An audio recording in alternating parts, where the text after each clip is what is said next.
مصر کے دیہاتی اس کی راہ دیکھ رہے تھے۔ ہر کسی کی زبان پر یہی الفاظ تھے، وہ آسمان سے آیا ہے، خدا کا دین لایا ہے، دل کی بات بتاتا ہے اور آنے والے وقت کے اندھیروں کو روشن کر کے دکھاتا ہے، مرے ہوں کو اٹھا دیتا ہے۔ وہ کون تھا؟ جنہوں نے اسے دیکھا تھا وہ اس کی کرامات سے اس قدر مسحور ہو گئے تھے کہ یہ جاننے کی ضرورت ہی محسوس نہیں کرتے تھے کہ وہ کون ہے۔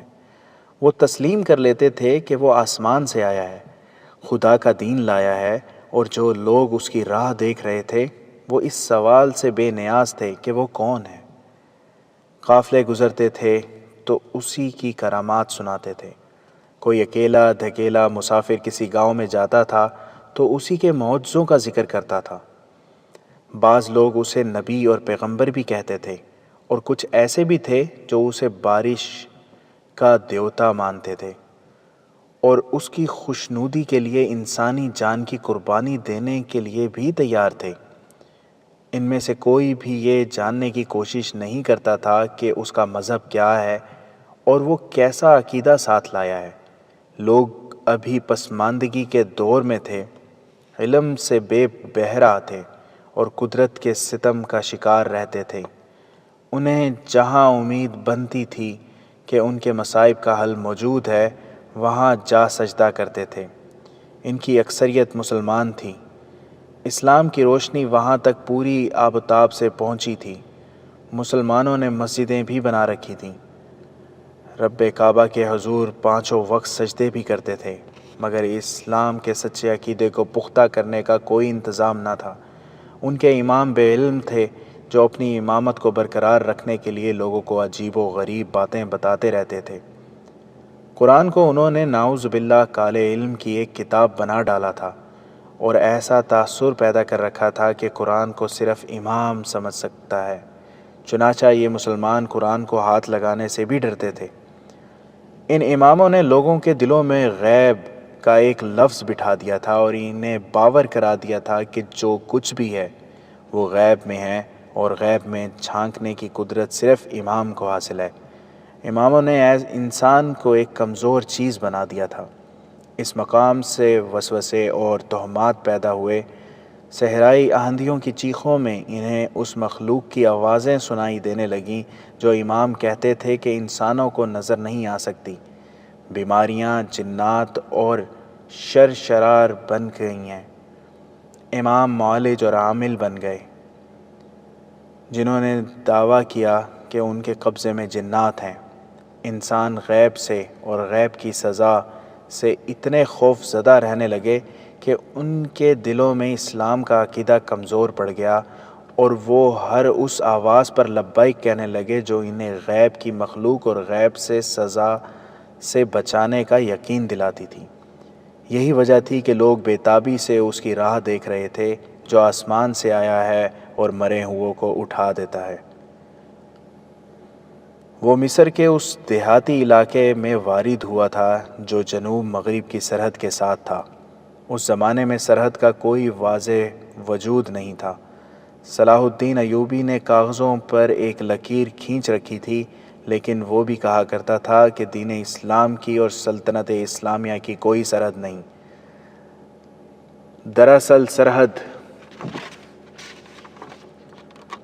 دراصل سرحد عقیدوں کے درمیان تھی۔ جہاں تک اسلام کی گرفت تھی وہ اسلامی سلطنت تھی، اور جہاں سے غیر اسلامی نظریات شروع ہوتے تھے وہ علاقہ غیر کہلاتا تھا۔ مصر کے جس آخری گاؤں میں مسلمانوں کی غالب اکثریت تھی وہ امارت مصر کا آخری اور سرحدی گاؤں سمجھا جاتا تھا۔ اسی باعث صلیبی ملت اسلامیہ کے نظریات پر حملے کرتے اور اسلامی عقیدوں کو کمزور کر کے وہاں اپنے عقائد کا غلبہ پیدا کرتے تھے۔ اس سے ثابت ہوتا تھا کہ اس وقت سرحدوں کی حیثیت جغرافیائی کم اور نظریاتی زیادہ تھی۔ اس دور کے واقعات سے یہ بھی ثابت ہوا تھا کہ غیر مسلموں نے غلبہ اسلام کے ساتھ ہی مسلمانوں پر نظریاتی حملے شروع کر دیے تھے۔ وہ جانتے تھے کہ مسلمان جنگ کو جہاد کہتے ہیں اور قرآن نے مسلمانوں پر جہاد فرض کر دیا ہے، یہاں تک کہ حالات کے تقاضے کے پیش نظر جہاد کو نماز پر فوقیت حاصل ہے۔ اور یہ بھی کہ کسی غیر مسلم سلطنت میں مسلمان باشندوں پر ظلم و ستم ہو رہا ہو تو دوسری سلطنتوں کے مسلمانوں پر یہ اقدام فرض ہو جاتا ہے کہ مظلوم رعایا کو غیر مسلموں کے ظلم و ستم سے بچائیں، خواہ اس مقصد کے لیے جنگی کارروائی کرنی پڑے۔ انہی قرآنی احکام نے مسلمانوں میں عسکری جذبہ پیدا کیا تھا، جس کا اثر یہ تھا کہ مسلمان جس ملک پر فوج کشی کرتے یا جس میدان میں بھی لڑتے تھے، ان کے ذہن میں جنگ کا مقصد واضح ہوتا تھا۔ گو ان پر مال غنیمت حلال قرار دیا گیا تھا، لیکن ان کے ہاں لوٹ مار جنگ کے مقاصد میں شامل نہیں ہوتی تھی، نہ ہی وہ مال غنیمت کے لالچ سے لڑتے تھے۔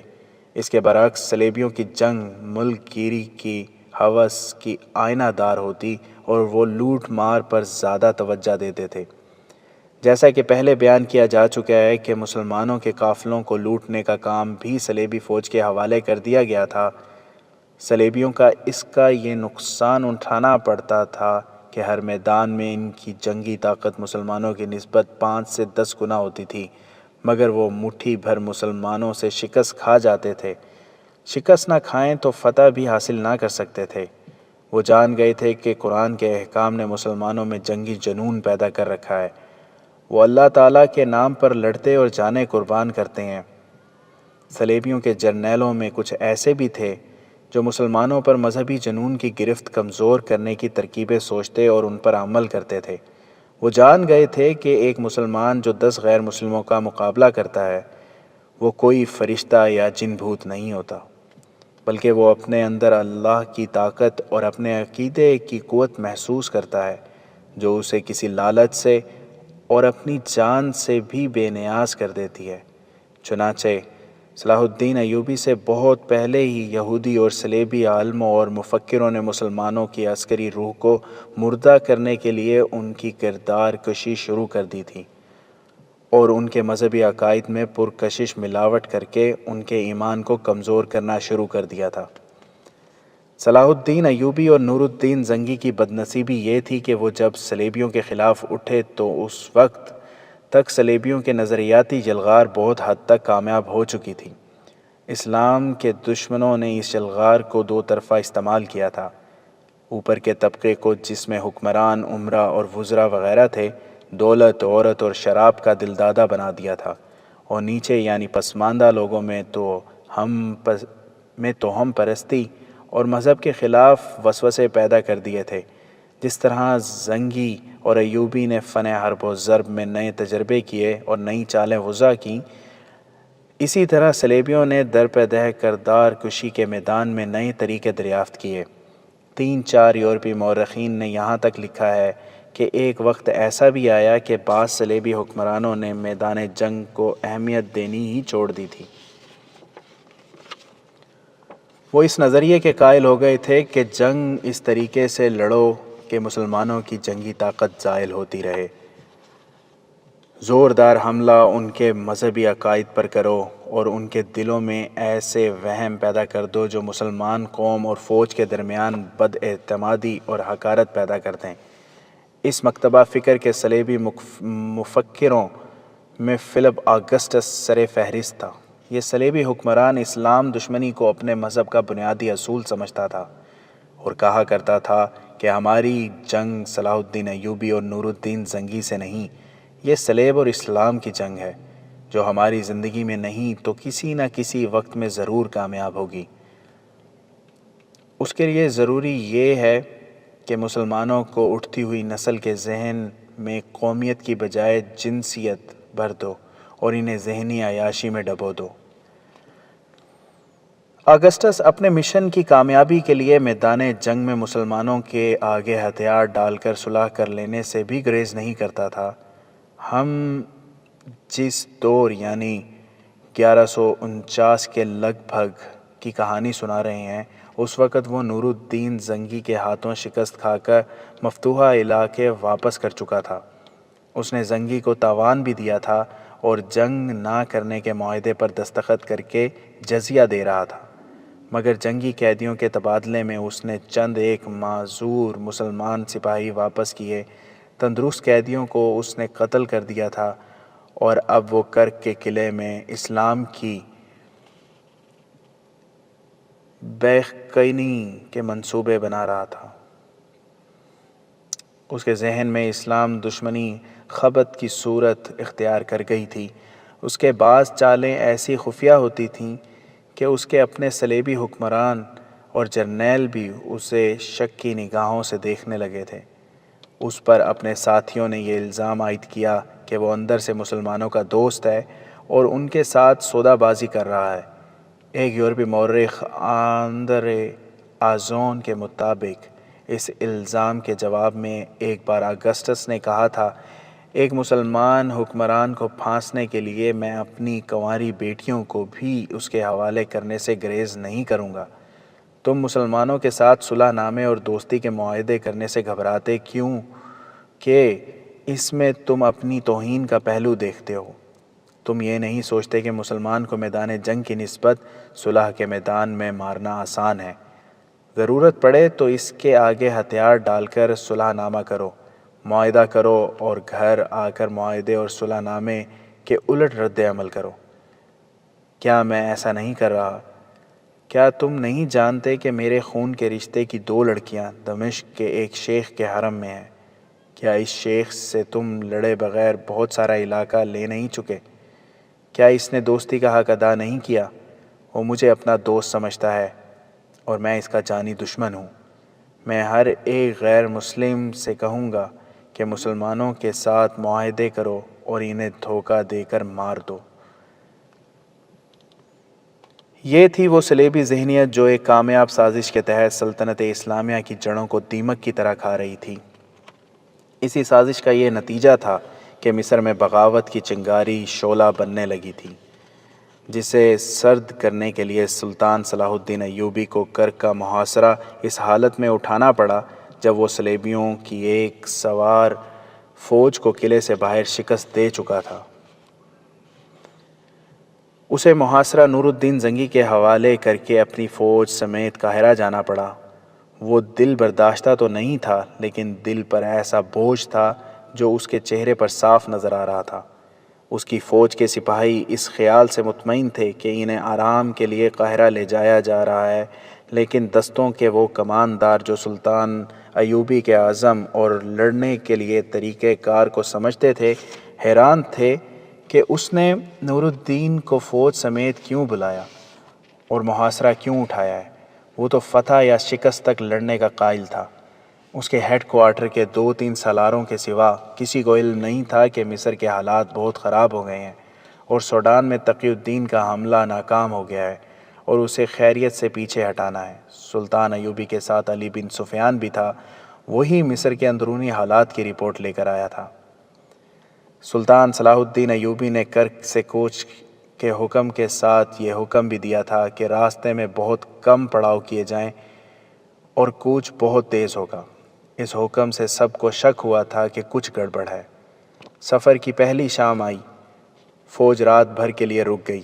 سلطان ایوبی کا خیمہ نصب ہو گیا تو اس نے اپنے اعلیٰ کمانڈروں اور اپنی مرکزی کمان کے عہدیداروں کو بلایا۔ اس نے کہا، آپ میں زیادہ تعداد ان کی ہے جنہیں معلوم نہیں کہ میں نے محاصرہ کیوں اٹھایا ہے اور میں فوج کو قاہرہ کیوں لے جا رہا ہوں۔ بے شک محاصرہ ٹوٹا نہیں، آپ میں کوئی بھی پسپا نہیں ہوا، لیکن میں اسے اگر شکست نہیں تو پسپائی ضرور کہوں گا۔ میرے رفیقو، ہم پسپا ہو رہے ہیں اور آپ یہ سن کر حیران ہوں گے کہ آپ کو پسپا کرنے والے آپ کے اپنے بھائی ہیں، اپنے رفیق ہیں۔ وہ صلیبیوں کے رفیق بن چکے ہیں اور انہوں نے بغاوت کا منصوبہ بنا لیا ہے۔ اگر علی بن سفیان اس کے نائب اور غیاث بلقیس چوکس نہ ہوتے تو آج آپ مصر نہ جا سکتے، وہاں صلیبیوں اور سوڈانیوں کی حکمرانی ہوتی۔ ارسلان جیسا حاکم صلیبیوں کا اعلیٰ کار نکلا۔ وہ الادریس کے 2 جوان بیٹے مروا کر خودکشی کر چکا ہے۔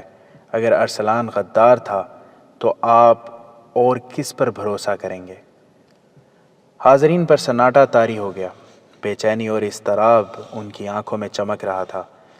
سلطان ایوبی نے خاموش ہو کر سب کو دیکھا۔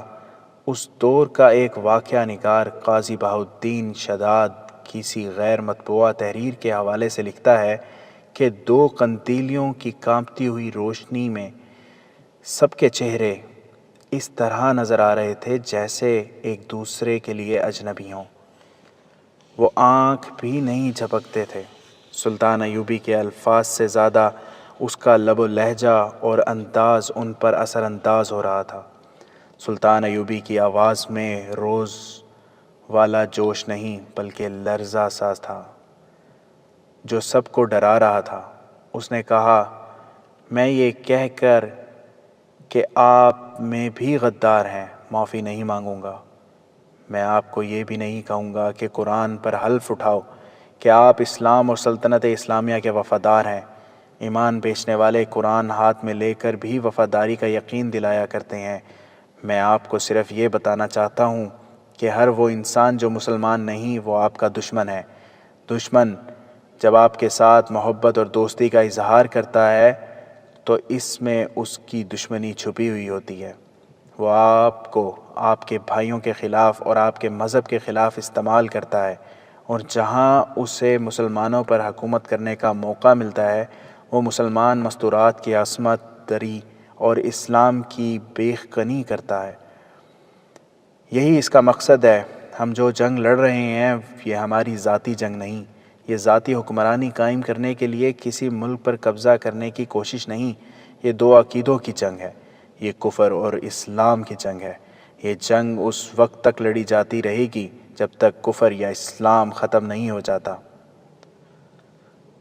گستاخی معاف سالار اعظم، ایک سالار نے کہا، اگر ہمیں ثابت کرنا ہے کہ ہم غدار نہیں ہیں تو ہمیں مصر کے حالات سے آگاہ کریں، ہم عمل سے ثابت کریں گے کہ ہم کیا ہیں۔ ارسلان فوج کا نہیں انتظامیہ کا حاکم تھا۔ آپ کو غدار انتظامی شعبوں میں ملیں گے، فوج میں نہیں۔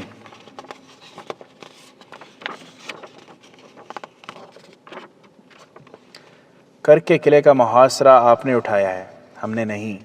محترم زنگی کو آپ نے بلایا ہے، ہم نے نہیں۔ ہمارا امتحان میدان جنگ میں ہو سکتا ہے، پرامن کوچ میں نہیں۔ مصر میں کیا ہو رہا ہے؟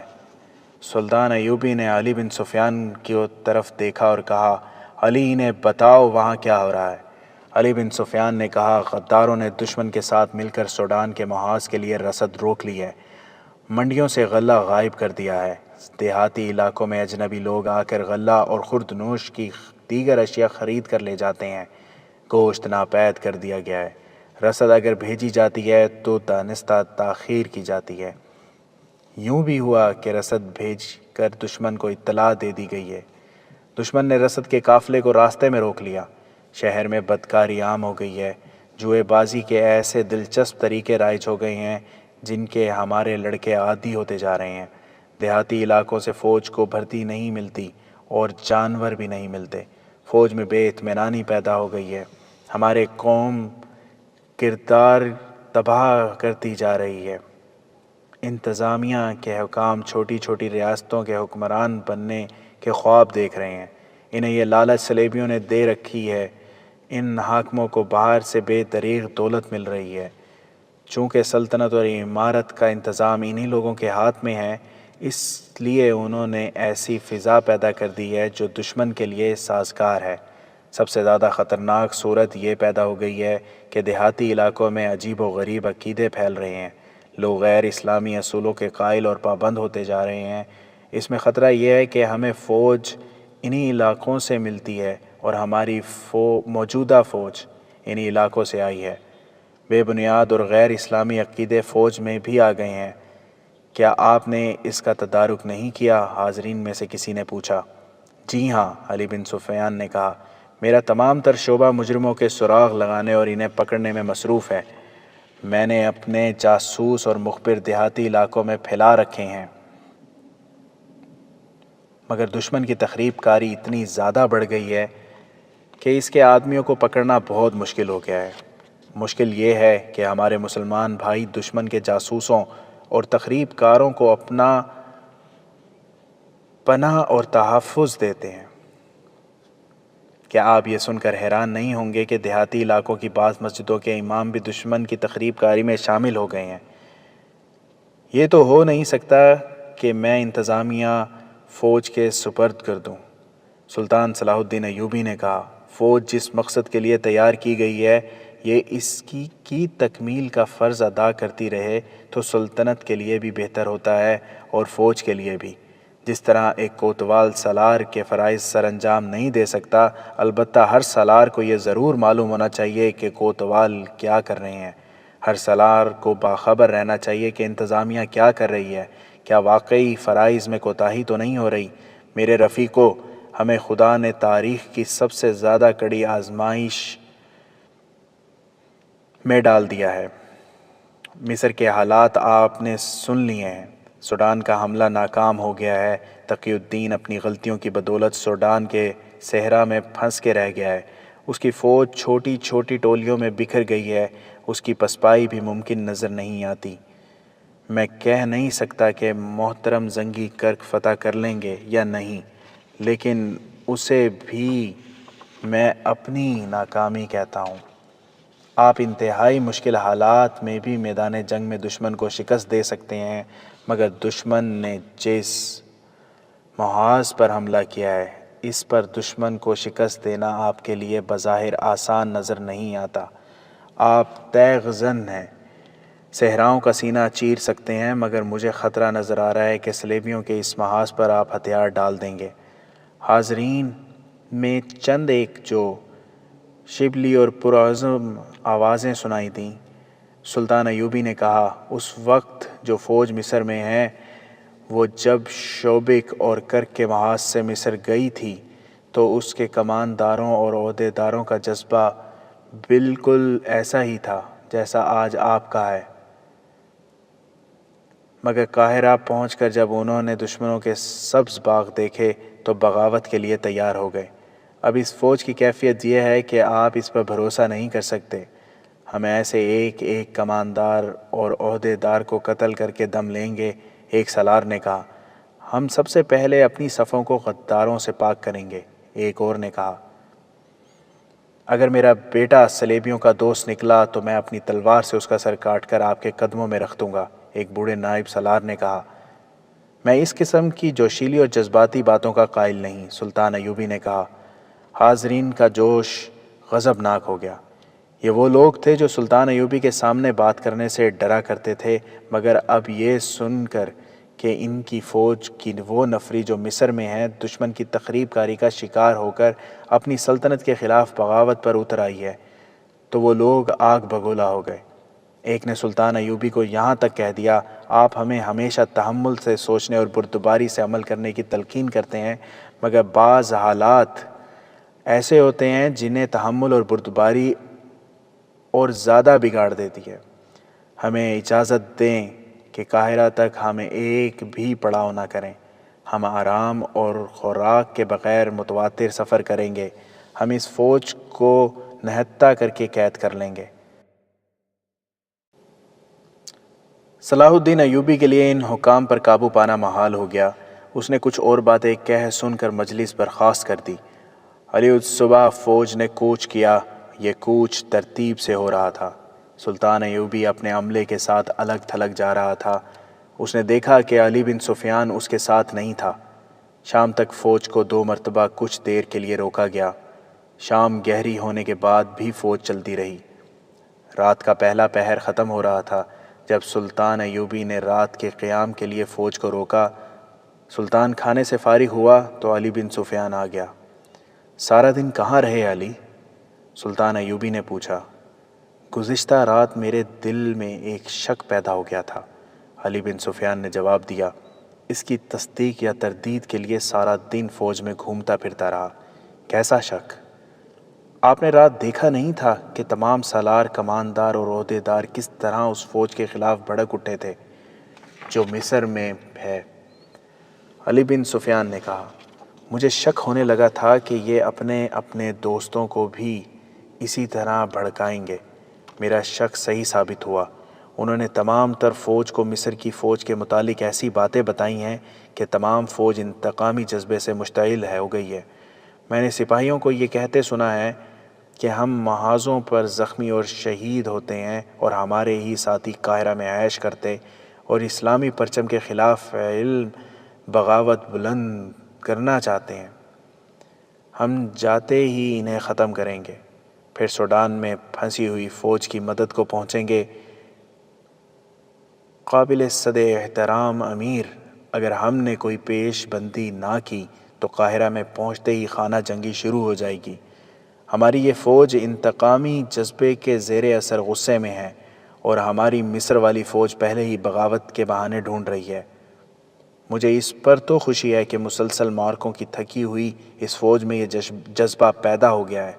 سلطان ایوبی نے کہا، مگر ہمارا دشمن یہی چاہتا ہے کہ ہماری فوج دو حصوں میں بٹ کر آپس میں ٹکرائے۔ وہ گہری سوچ میں پڑ گیا، پھر کہنے لگا، جب ہم قاہرہ سے خاصا دور ہوں گے تو میں ذمہ دار اور ذہین قاصد بھیج کر مصر والی فوج کو کسی دوسرے راستے سے کرک کی سمت کوچ کا حکم دے دوں گا۔ شاید میں خود آگے چلا جاؤں اور اس فوج کو کوچ کرا دوں، تاکہ یہ فوج جو ہمارے ساتھ ہے جب وہاں پہنچے تو وہاں اسے اس فوج کا کوئی سپاہی نظر نہ آئے۔ تم نے اچھا کیا ہے علی، میری توجہ ادھر نہیں گئی تھی۔